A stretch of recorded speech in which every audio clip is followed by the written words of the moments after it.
नमस्कार, मैं हूं आपके साथ प्राची पाराशर और आप देख रहे हैं हाई अलर्ट। कानपुर वाला मैटर सुना है क्या? विकास दुबे कांड नहीं सुना क्या? धमकी थी उस मास्क वाली लेडी किडनैपर की जिसने अपने साथियों के साथ 8 साल के बच्चे का अपहरण किया था। खुद को हेल्थ डिपार्टमेंट का बताकर घर घर मास्क और सैनिटाइजर पहुंचाने का काम तो सिर्फ दिखावा था। असली मकसद था इस काम के जरिए घर मौजूद लोगों की पूरी जानकारी जुटाना। और इस दौरान इस गैंग के हाथों चढ़ गया इनका पहला शिकार, जिसके एवज में लेडी डॉन ने फोन पर मांगी फिरौती 4 करोड़। मान दिया था और किसी को छूना था। उसके बाद किसी का घर आ गया, उसके बाद उसके घर ले गए थे, उसके बाद डोर बंद कर दिया था। मैं सिर्फ ऊपर वाले को याद कर रही थी कि मेरा बच्चा बस कोई तरह से भगवान मेरे पास भेज दें, चाहे जिस तरह से भेजें।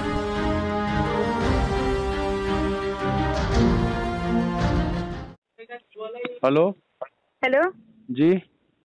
आवाज ना आ रही हो तो बताइए। नहीं बताइए, आवाज आ रही है आपकी। हाँ, तो आपका लड़का किडनैप हो चुका है। अच्छा, तो क्या करना पड़ेगा? और 4 करोड़ की व्यवस्था करो, हम शाम तक फोन करेंगे।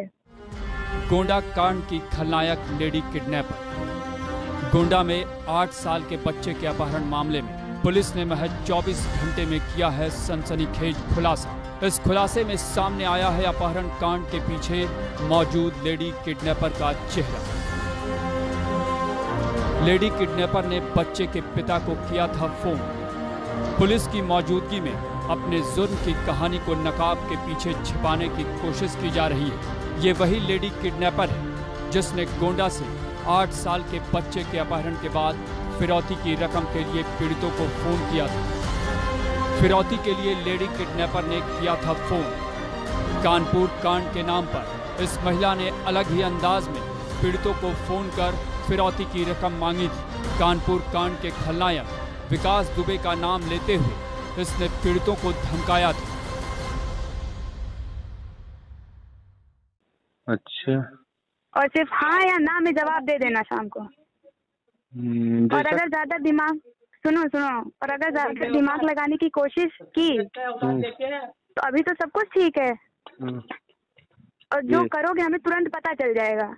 नहीं तो जैसा आप कहेंगे वैसा हम करेंगे। कानपुर वाला मैटर तो आपने सुना ही होगा। हाँ, कौन कानपुर वाला? विकास दुबे वाला मैटर आपको पता ही होगा कि पुलिस किसका कितना साथ देती है। नहीं, हम जान रहे हैं। तो पुलिस तक जाने की आपको कोई जरूरत नहीं, जाना जा सकते हो, मैं मना नहीं कर रही। सुना आपने, फोन पर विकास दुबे के नाम पर गोंडा में हरिगुप्ता को फिरौती की रकम के लिए धमकाने वाली इस महिला का नाम छवि पांडे है। सूरज पांडे की पत्नी है लेडी किडनैपर छवि पांडे। छवि पांडे को पुलिस और एसटीएफ की टीम ने इसके 4 और साथियों के साथ गिरफ्तार कर हरिगुप्ता के बच्चे को सही सलामत बचाया है। आइए पहले आपको इस लेडी किडनैपर और इसके 4 साथियों के नाम बताते हैं। इस किडनैपिंग केस में 5 आरोपी गिरफ्तार किए गए, जिनमें सूरज पांडे पुत्र राजेंद्र पांडे निवासी शाहपुर थाना परसपुर गोंडा, सूरज का भाई राज उमेश यादव पुत्र रमाशंकर यादव निवासी सकरोड़ा पूर्वी थाना करनैलगंज गोंडा, दीपू कश्यप पुत्र राम नरेश कश्यप निवासी सोनवारा थाना करनैलगंज गोंडा समेत एक महिला छवि पांडे भी गिरफ्तार की गई है। लगभग 14 घंटे के अंदर ही हम लोगों ने आज सुबह तड़के मुठभेड़ में बच्चे को सकुशल बरामद कर लिया, उनके परिवारजनों को सौंप दिया तथा इस जो भी महत्वपूर्ण जो मुख्य अपहरण करता थे उनको गिरफ्तार किया है। वो अल्टो कार जिससे कि अपहरण हुआ था और आज उससे लेके उस बच्चे को कहीं और शिफ्ट करने वाले थे और पुलिस की सजगता से ये असफल हुआ। और जो मुख्य 2 व्यक्ति जो इसमें घायल हुए हैं उसमें एक उमेश यादव है, एक दीपू कश्यप है, ये घायल हुए हैं और 3 अन्य लोग गिरफ्तार हुए हैं। गोंडा में हरिगुप्ता को फोन कर इस लेडी किडनैपर ने फोन पर 4 करोड़ की फिरौती मांगी थी। सर्विलांस के जरिए जब पुलिस ने इस पूरे खेल का खुलासा किया, लोकेशन निकाली, तो पता चला बच्चा करनैलगंज से महज 22 किलोमीटर दूर पारा गांव के पास है। व्यापारी के घर से किडनैपिंग का मिला सीसीटीवी फुटेज अपहरणकर्ताओं की कार की शिनाख्त कर गया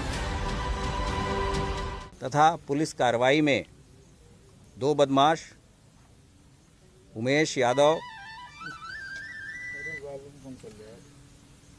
एवं दीपू कश्यप घायल हुए तथा सूरज पांडे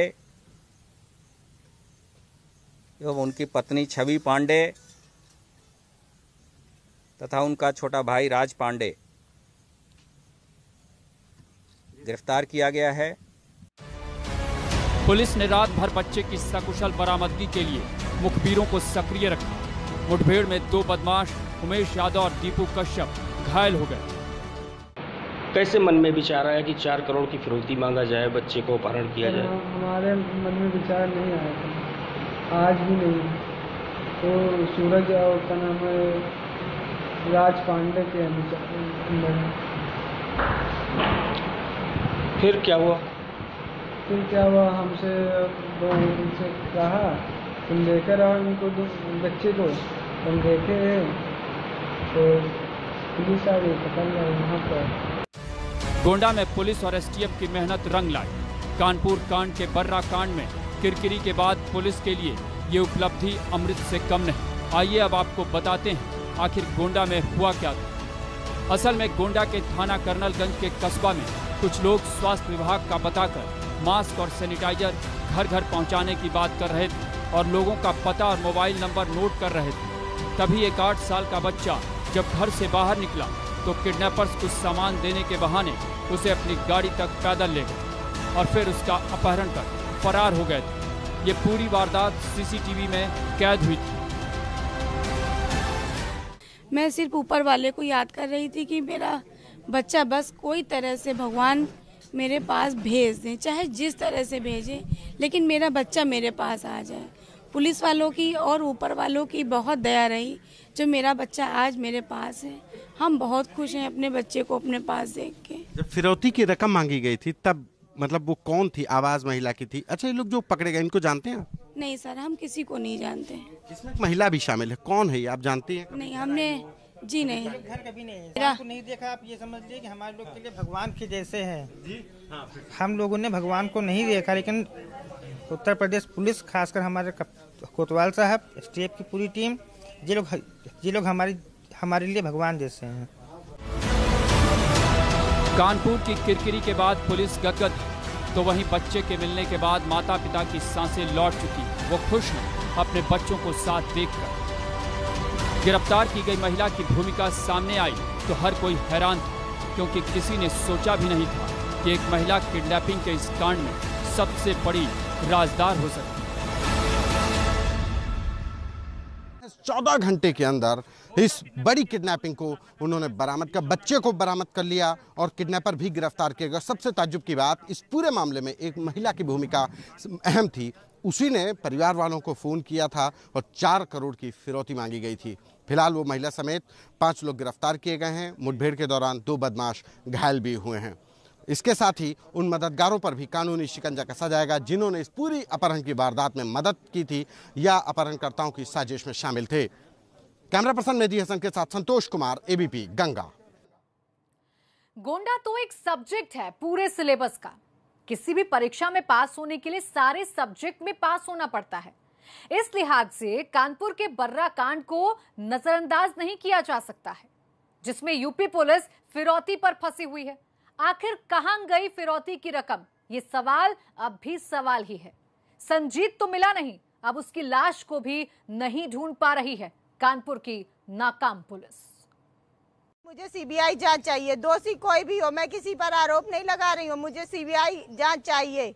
यहाँ की पुलिस पर हम पर भरोसा नहीं है। 5 बजे से 11:30 बजे तक, 10:30 बजे तक, 11 बजे तक तो सारा काम हो गया था। मेरे बेटे को पकड़ के गला घोट दिया, मेरे बेटे को पकड़ के गला घोट दिया। अब एक्शन में क्यों नहीं आई? क्यों नहीं आई? एक्शन में आ जाती तो मेरे भाई के साथ इतना बड़ा ना होता।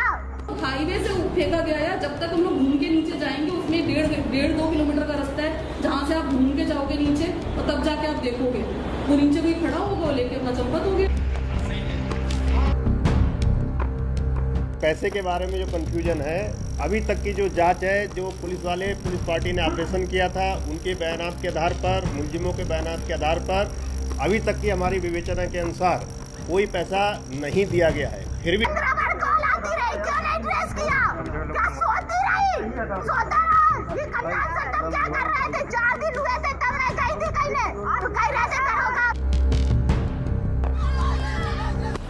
संजीत तो मिला नहीं, शौ का भी पता नहीं।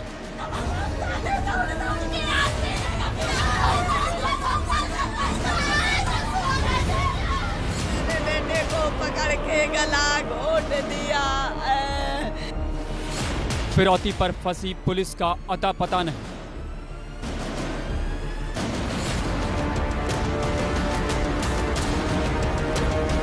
अब कानपुर पुलिस पर किसी को भरोसा नहीं।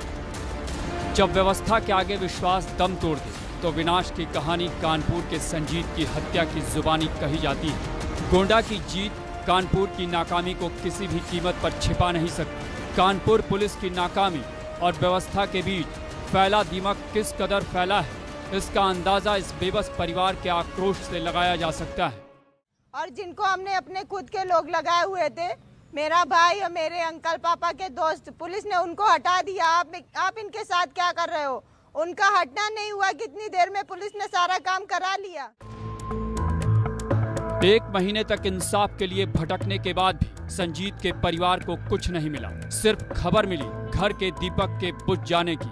वो अपने माँ बाप की आंखों का तारा था, बहन के विश्वास की राखी था, लेकिन पिटी हुई पुलिसिंग और पिटी हुई कार्रवाई की वजह से आखिरी बार उसका चेहरा भी देखने को नहीं मिला। बर्रा संजीत अपहरण कांड में पुलिस ने खुलासा किया है, लेकिन जो परिजन हैं वो अभी भी खुलासे पर कई सवाल खड़े कर रहे हैं। परिजनों का कहना है कि सूचना मिलने के बाद पहले तो पुलिस ने लापरवाही की, तो वहीं 1 महीने बाद खुलासा किया है और अभी तक ना ही संजीत का कोई भी सामान अभी तक पुलिस बरामद नहीं कर पाई है। यानी उसके जो बैग था वो नहीं बरामद कर पाई, साथ ही साथ उसका मोबाइल नहीं बरामद कर पाई। यही नहीं, पुलिस अभी तक संजीत की डेड बॉडी भी बरामद नहीं कर पाई है, जिससे जो परिजन हैं वो बहुत ही गंभीर आरोप पुलिस पर लगा रहे हैं। यही नहीं, परिजनों का कहना है कि उनको यूपी पुलिस के ऊपर बिल्कुल ही भरोसा नहीं है और पूरे मामले की सीबीआई जांच कराई जाए। फिरौती के फेर में पुलिस की नासमझी पर सवाल तो साफ है। कैसे जिस बात को एक आम आदमी इतनी आसानी से समझ सकता है, उस बात को कानपुर की प्रोफेशनल पुलिस नहीं समझ पाई। आखिर कहां गई फिरौती की रकम और वो बैग जो ऊपर से फेंका गया? और फिरौती के मामले पर पुलिस चुप क्यों है? कानपुर कांड में कहां गई फिरौती की रकम? फिरौती के मामले पर पुलिस क्या छिपा रही है? हाईवे से नीचे पैसे डलवाए, लास्ट कॉल वो 15 मिनट तक चली। जब उसने पैसे की बात कही कि चमनलाल हाईवे पर चढ़िए, आगे बढ़िए, आपके पीछे ट्रक है, आपके पीछे गाड़ी, आपके पीछे कोई चल रहा है, फिर भी पुलिस नहीं समझ पाई। हम और आम आदमी समझ जाते, वो तो पुलिस है। सीधा सीधा आरोप है पुलिस प्रशासन पर अपहरणकर्ताओं से गठजोड़ का। ऐसे में इन सवालों पर पुलिस की चुप्पी भी बहुत कुछ कहती है। क्या वाकई पुलिस अपने बीच मौजूद मुखबिर को छिपाने की कोशिश कर रही है?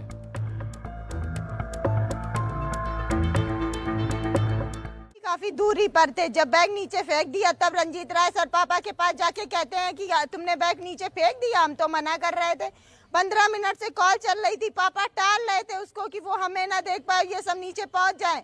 फिर भी पुलिस क्या सुन रही थी? किडनैपर कहीं आसपास था जो पापा पर नजर रखे हुए था कि कहाँ जा रहे हैं, कहाँ है, उनके आगे पीछे कौन है। उसको सब पता था कि इनके आगे पीछे पुलिस है। वो कहता था पुलिस प्रशासन मेरा कुछ नहीं करा पाएगी, मेरा कुछ नहीं कर पाएगी, करा देना दरोगा से बात, क्योंकि दरोगा तो मिला हुआ ही था ना। संजीत की बहन का कहना है कि फिरौती कांड के दिन किडनैपर पापा के आसपास था, उसकी पूरी नजर थी उन पर, उन्हें पता था कि आगे पीछे पुलिस है। उसने फोन पर कहा था कि पुलिस प्रशासन कुछ नहीं कर पाएगा क्योंकि दरोगा किडनैपर से पहले ही मिला हुआ है। यूपी पुलिस मुंह दिखाने के लायक ही नहीं बची। कुछ दिनों बाद कहेंगे संजीत इनका लड़का था ही नहीं।